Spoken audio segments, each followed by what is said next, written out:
सटाणा शहर व तालुक्यात वैद्यकीय क्षेत्रात झपाट्याने प्रगती होत असताना दुसरीकडे बोगस डॉक्टरांचा सुळसुळाट मोठ्या प्रमाणावर वाढत आहे। एकीकडे आधुनिक सुविधांनी युक्त hospitals, CT scan, sonography, dialysis, रक्तपेढी यांसारख्या आरोग्य सेवा उपलब्ध होत असताना दुसरीकडे पदवी नसलेल्या काही व्यक्ती केवळ व्यवसायाच्या लालसेपोटी डॉक्टर होऊन बसले आहेत।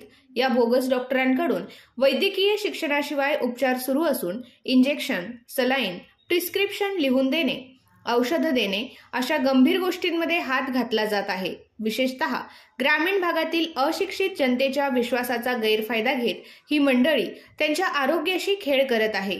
परिणामी अनेकदा रुग्णांचे हाल होत असून काही वेळा परिस्थिती बिघडून जीव धोक्यात येण्याची शक्यता निर्माण होत आहे।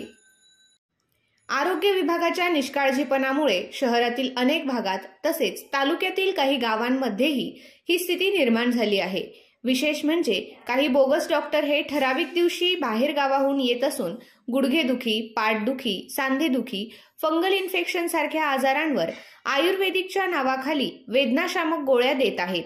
यामुळे आजाराचे मूळ कारण दडपले जाते, पण समस्या कायम राहते। आरोग्य तज्ज्ञांनी केलेल्या निरीक्षणानुसार ही औषधं प्रामुख्याने वेदनाशामक असून त्यांचा दीर्घकालीन वापर आरोग्यावर दुष्परिणाम करू शकतो।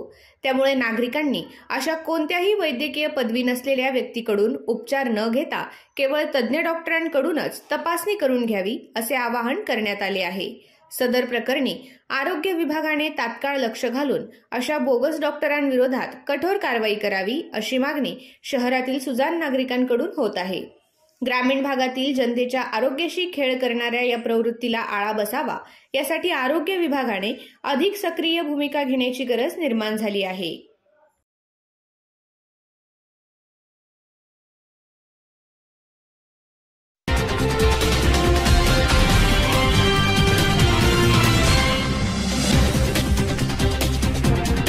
I